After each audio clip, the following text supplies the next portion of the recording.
ప్రస్తుతం ఐపీఎల్లో play offs race చాలా రసవత్తరంగా సాగుతుంది. టాప్ 2 స్పాట్స్ కోసం GT, RCB, Punjab, SRH teams పోటీ పడుతుండగా సిఎస్కే, ఆర్ఆర్తో పాటు కేకేఆర్ వంటి టీమ్స్ ప్లే ఆఫ్స్లో చోటు సంపాదించడం కోసం కష్టపడుతున్నాయి.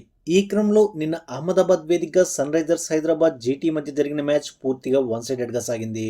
పిచ్ స్లోగా ఉండడంతో మొదట బ్యాటింగ్ చేసిన జీటీ 20 ఓవర్స్లో కేవలం 168 రన్స్ మాత్రమే చేసింది. సాయి సుదర్శన్, వాషింగ్టన్ సుందర్ హాఫ్ సెంచరీలతో రాణించడం జీటీకి కలిసొచ్చింది. ఇక ఆ తర్వాత చేజింగ్లో ఎస్ఆర్హెచ్ పూర్తిగా చేతులెత్తేసింది. మొదటి ఓవర్ నుంచే వికెట్స్ కోల్పోతూ 86 రన్స్కే ఆల్అౌట్ అయింది. దాంతో గుజరాత్ 8 విన్స్తో ఆర్సీబీని కిందకు నెట్టి టాప్ ప్లేస్ ను సొంతం చేసుకుంది.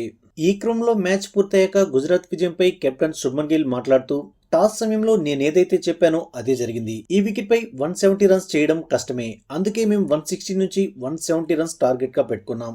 ఆ తర్వాత బౌలింగ్ లో మాకున్న బౌలింగ్ యూనిట్ తో ఈ టార్గెట్ ను డిఫెండ్ చేసుకోవచ్చని భావించాం. అయితే ఒక స్టేజ్లో మేము 170 రన్స్ దాకా చేరుకోవడం కష్టమనిపించింది. కానీ సాయి సుదర్శన్, వాషింగ్టన్ సుందర్ ఈరోజు అద్భుతంగా బ్యాటింగ్ చేసి మమ్మల్ని అక్కడి దాకా చేర్చారు. కాబట్టి ఈ విజయంలో క్రెడిట్ పూర్తిగా వాళ్ళిద్దరికే దక్కుతుంది.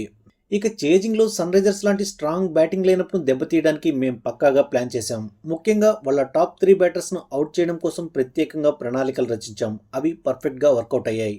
ఈ విషయంలో మా బౌలర్స్ కు ఫుల్ క్రెడిట్ దక్కుతుంది. ముఖ్యంగా పవర్ ప్లేలో సిరాజ్ ఇంకా రబాడా అద్భుతంగా బౌలింగ్ చేశారు. అలాగే మిడిల్ ఓవర్స్ లో ప్రసిద్ధ్, హోల్డర్ కూడా అద్భుతంగా బౌలింగ్ చేసి సన్ రైజర్స్ ను 86 రన్స్ కే కట్టడి చేశారు. ఇక మా బ్యాటింగ్ స్టైల్ విషయానికి వస్తే పిచ్ ను బట్టి పరిస్థితులను అంచనా వేసి దానికి తగ్గట్లు బ్యాటింగ్ చేయాలని కోరుకుంటాం. అంతేకాని పిచ్ తో సంబంధం లేకుండా దూకుడుగా ఆడడం సరైన పద్ధతి కాదని భావిస్తున్నాం. అయితే ఒకవేళ వికెట్ పూర్తిగా బ్యాటింగ్ ఫ్రెండ్లీగా ఉంటే అప్పుడు 240+ రన్స్ అయినా స్కోర్ చేసేందుకు ప్రయత్నిస్తాం. ఇక జాసన్ హోల్డర్ చాలా ఎక్స్పీరియన్స్ ఉన్నటువంటి ప్లేయర్. అతను బౌలింగ్ చేస్తున్న లెన్స్ మా టీంకు చాలా ప్లస్ అయింది. ఈ రోజే కాదు, దాదాపు ప్రతి మ్యాచ్ లోనూ వరుసగా 4 ఓవర్స్ వేస్తూ మా టీంకు కీ ప్లేయర్ గా మారిపోయాడు. ఈ వాతావరణంలో అది అంత ఈజీ కాదు, కానీ అతను మా కోసం అద్భుతమైన ప్రదర్శన కనబరుస్తున్నాడు. మా టీం సీక్రెట్ వెపన్ లా మారిపోయాడని శుభ్మన్ గిల్ చెప్పుకొచ్చాడు.